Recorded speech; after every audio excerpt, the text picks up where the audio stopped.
Hello दोस्तों, मेरा नाम ज्योति है और आप देख रहे हैं ज्योति एक्सप्लेन्ड।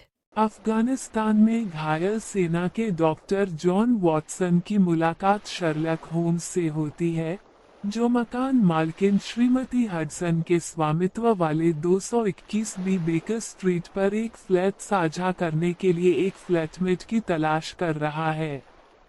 डिटेक्टिव इंस्पेक्टर लेस्ट्रेड के नेतृत्व में पुलिस सिलसिलेवार मौतों से हैरान है, जिन्हें क्रमिक आत्महत्या के रूप में वर्णित किया गया है। होम्स नवीनतम अपराध स्थल को देखता है, जेनिफर विल्सन का शरीर, जिसने गुलाबी रंग के कपड़े पहने हुए थे।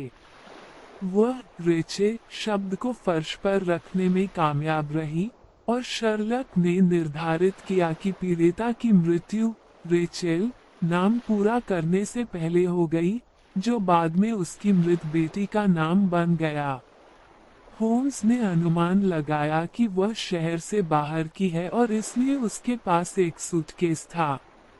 पुलिस को शव के साथ कोई सामान नहीं मिला है, लेकिन होम्स को शव पास में ही लावारिस मिला है।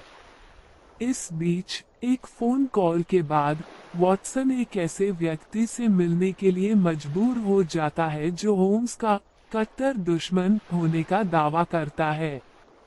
वह व्यक्ति होम्स की जासूसी करने के लिए उसे पैसे की पेशकश करता है, लेकिन वॉटसन मना कर देता है।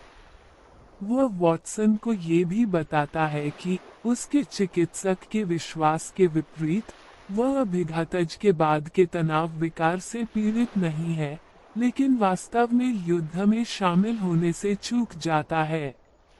जब वॉटसन बेकर स्ट्रीट लौटता है, तो होम्स उसे विल्सन के अभी भी गायब फोन पर संदेश भेजने के लिए कहता है, यह आशा करते हुए कि हत्यारा कोई चाल उठाएगा।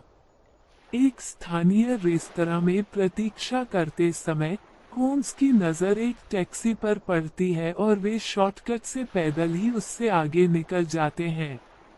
हालांकि यात्री निर्दोष है। होम्स का मानना है कि रेचेल विल्सन का ईमेल पासवर्ड था और पीड़िता ने अपना फोन हत्यारे पर लगाया था ताकि जीपीएस द्वारा उसका पता लगाया जा सके। उसी समय वॉटसन को पता चला कि सिग्नल 221 बी बेकर स्ट्रीट से आ रहा है। श्रीमती हडसन ने होम्स को बताया कि एक टैक्सी उसका इंतजार कर रही है।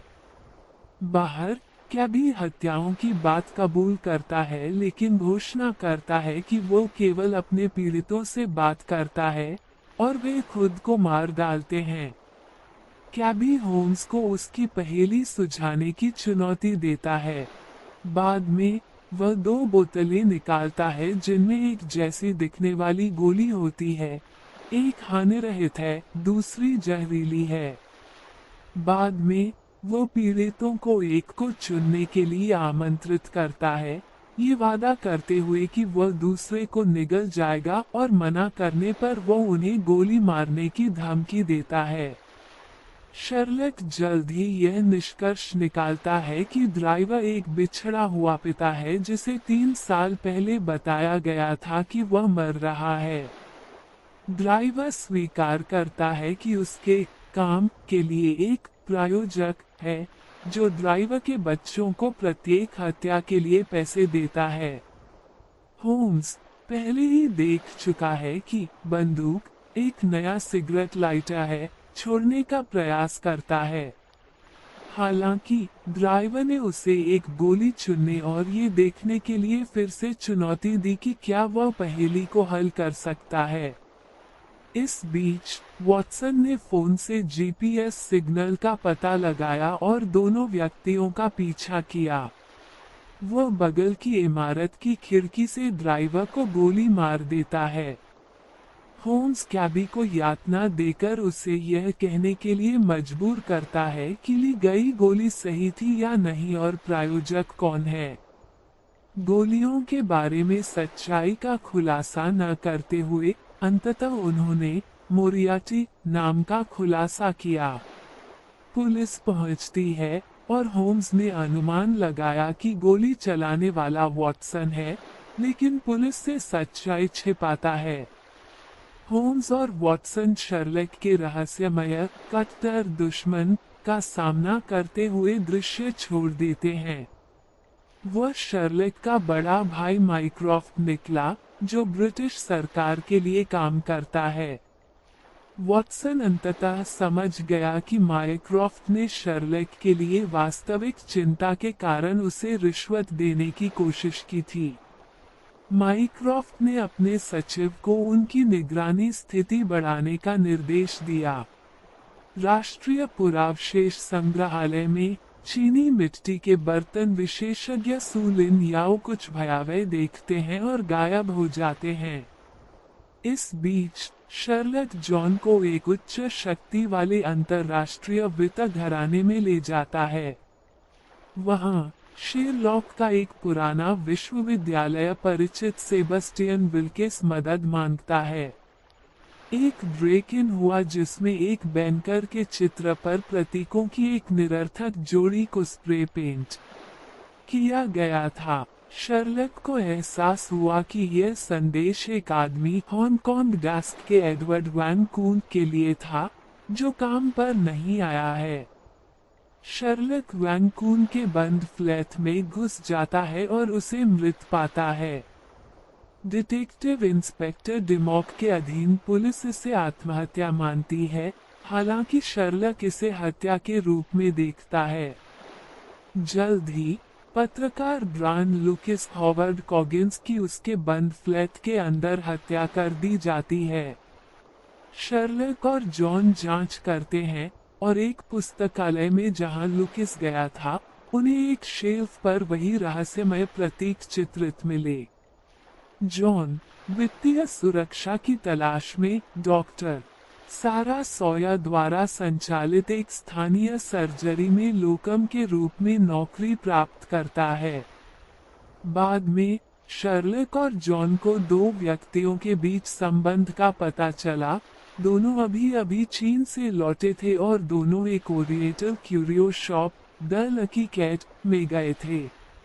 वहां होम्स को पता चला कि प्रतीक प्राचीन चीनी होन्जो अंक सही ढंग से सुजो अंक है।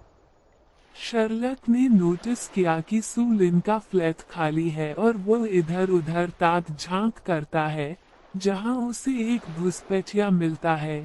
थोड़ी लड़ाई होती है, लेकिन हमलावर भाग जाता है।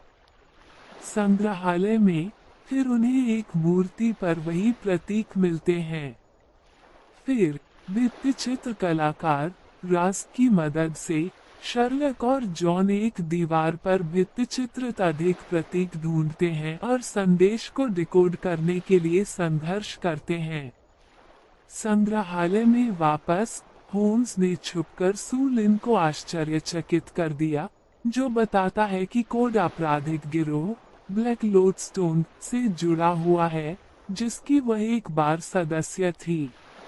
दुर्भाग्य से इससे पहले कि वह संदेश को पूरी तरह से डिकोड कर पाती, उसके भाई, जो कि एक अन्य आपराधिक गिरोह का सदस्य है, द्वारा उसकी हत्या कर दी जाती है। शर्लक को पता चलता है कि वैन कून और लुकिस स्टोन के सदस्य थे, जो लंदन में बेचने के लिए मूल्यवान पुरावशेषों की तस्करी में शामिल थे। उन्हें मार दिया गया क्योंकि उनमें से एक ने कुछ चुरा लिया था। शर्लक जानता है कि संदेश एक पुस्तक सिफर के रूप में है, और वह और जॉन रात भर पहले दो पीड़ितों की किताबें पढ़ते हुए समाधान खोजने की कोशिश करते हैं। काम पर जॉन का पहला दिन अच्छा नहीं गुजरा, लेकिन सारा ने उसकी मदद की और वे डेट पर जाने की योजना बनाते हैं। शर्लक एक यात्रा करने वाले चीनी सर्कस के लिए टिकटों की व्यवस्था करता है, जबकि जॉन और सारा क्लासिक एस्केपोलॉजी और कलाबाजी का आनंद लेते हैं। शर्लक मंच के पीछे जासूसी करता है और उस पर हमला किया जाता है, लेकिन सारा और जॉन की मदद से तीनों भाग जाते हैं। जबकि शर्लक पुस्तक सिफर का समाधान खोजना जारी रखता है, जॉन और सारा का अपहरण कर लिया जाता है। खलनायक जॉन को गलती से शर्लक समझ लेते हैं जो चाहते हैं कि वह सारा की जान के बदले में लापता खजाने का स्थान बताए। सौभाग्य से शर्लक के Zaid London street Atlas guide का उपयोग करके कोड को क्रैक करता है और जॉन और सारा को बचाता है। उन्हें ये भी एहसास है कि मायावी खजाना हर समय स्पष्ट दृष्टि में रहा है। चीनी शाही परिवार से संबंधित एक जैड हेयरपिन जिसे वैंकून के सचिव मालकिन अमांडा ने पहना था, जिन्होंने इसे वैंकून से उपहार के रूप में प्राप्त किया था। हालांकि ब्लैक लोडस्टोन का नेता शान भाग जाता है और ऑनलाइन चैट के माध्यम से एक ऐसे व्यक्ति से संपर्क करता है जिसे केवल प्रारंभिक एम द्वारा पहचाना जाता है, जिसने गिरोह को लंदन में पैर जमाने में मदद की थी। एपिसोड एक क्षण पहले समाप्त होता है जब एक स्नाइपर एम प्रकार के बाद शान को गोली मारता है ताकि शान फिर से विफल न हो।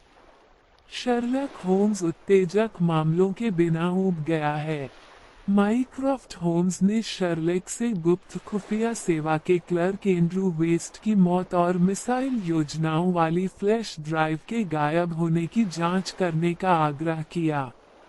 शर्लक ने मना कर दिया और उसे स्कॉटलैंड यार्ड में बुलाया गया, जहां उसे ए स्टडी इन पिंक के पीड़ित से मेल खाने वाला एक मोबाइल फोन मिला। फोन एक परित्यक्त कमरा दिखाता है जिसे शर्लक लंबे समय से खाली पड़े फ्लैट 221 सी के रूप में पहचानता है, उसका पड़ोसी। कमरे के अंदर प्रशिक्षकों की एक जोड़ी है और एक बंधक कहता है, यदि शर्लक 12 घंटे में पहेली को हल नहीं कर सका तो एक बम उसे मार देगा। शर्लक प्रशिक्षकों को कार्ल पॉवर्स का पता लगाता है, जो एक स्कूली छात्र था जो कथित तौर पर स्विमिंग पूल में डूब गया था। यह साबित करते हुए कि लड़के को एक्जिमा की दवा के माध्यम से बोटुलिनम विष से जहर दिया गया था, शर्लक ने हमलावर के लिए समाधान की घोषणा की और बंधक को मुक्त कर दिया गया। दूसरे एमएमएस में खून से सनी एक स्पोर्ट्स कार दिखाई गई है। एक अन्य बंधक ने फोन करके कहा कि शर्लक के पास इस रहस्य को सुलझाने के लिए 8 घंटे हैं। ड्राइवर के बिना वाहन ढूंढने पर शर्लक ने लापता व्यक्ति की पत्नी और कार किराए पर लेने वाले मालिक का साक्षात्कार लिया, जिसके बारे में उसने अनुमान लगाया कि वह हाल ही में कोलंबिया में था। ये जानने के बाद कि कार में खून जम गया है, शर्लक ने घोषणा की कि लापता व्यक्ति ने उसे गायब होने में मदद करने के लिए एजेंसी के मालिक को भुगतान किया और बंधक मुक्त हो गया। तीसरा संदेश और बंधक शर्लक कोनी प्रिंस की मृत्यु की ओर इशारा करता है, जिसकी कथित तौर पर टेटनस से मृत्यु हो गई थी। शर्लक मौत के कारण को गलत साबित करता है और वॉटसन प्रिंस के भाई केनी का साक्षात्कार लेता है।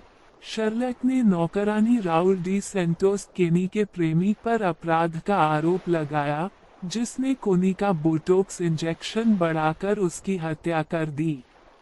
शर्लक द्वारा पहेली को सुलझाने के बावजूद अपहरणकर्ता का वर्णन करने के लिए बंधक को मार दिया जाता है। चौथा संदेश टम्स नदी की एक तस्वीर है और कोई बंधक कॉल नहीं है। शर्लक और पुलिस को नदी तट पर सुरक्षा गार्ड एलेक्स वुडब्रिज का शव मिला। शर्लक का दावा है कि वुडब्रिज को गोलेम नामक हत्यारे ने अपने नंगे हाथों से गला घोंट दिया था। खगोल विज्ञान में वुडब्रिज की रुचि का पता लगाने के बाद शर्लक ने निष्कर्ष निकाला कि गार्ड ने एक जाली जोहान्स वर्मीर पेंटिंग का प्रदर्शन किया था। जबकि शर्लक पेंटिंग की जांच कर रहा है, एक बंधक बच्चा कहता है, जालसाजी साबित करने के लिए शर्लक के पास 10 सेकंड हैं। वह पेंटिंग में एक सुपरनोवा देखता है जो वर्मीर के बाद का है। इस प्रकार बम को रोक दिया जाता है। संग्रहालय क्यूरेटर ने जालसाजी कबूल कर ली और अपने साथी मोरियार्टी नामक व्यक्ति को बाहर कर दिया। वॉटसन वेस्ट की मौत की जांच करता है और शर्लक इसे पांचवें रहस्य के रूप में खोजता है। वे वेस्ट के संभावित बहनोई जो हैरिस का पता लगाते हैं, जो फ्लैश ड्राइव चुराने और एक बहस में गलती से वेस्ट को मारने की बात स्वीकार करता है। इसे बेचने में असमर्थ हैरिस ड्राइव रखता है। डिवाइस के साथ मोरियार्टी को लुभाने के बजाय वॉटसन एक विस्फोटक बनियान पहनकर पांचवें बंधक के रूप में आता है। मोरियार्टी प्रकट होता है और शर्लक और वॉटसन के साथ एक संक्षिप्त बातचीत के बाद चला जाता है। हालांकि जैसे ही शर्लक वॉटसन की बनियान उतारता है, मोरियार्टी शर्लक और वॉटसन पर निशाना साधने वाले कई स्नाइपर्स के साथ अपना मन बदलकर लौट आता है। इसके बाद शर्लक आपसी सुनिश्चित विनाश का इरादा रखते हुए विस्फोटक बनियान पर अपने हैंडगन का निशाना लगाता है। ऐसे ही कहानियां देखने के लिए मेरा चैनल सब्सक्राइब करें ताकि जब भी कोई वीडियो अपलोड हो तो सबसे पहले आप देख सके। धन्यवाद।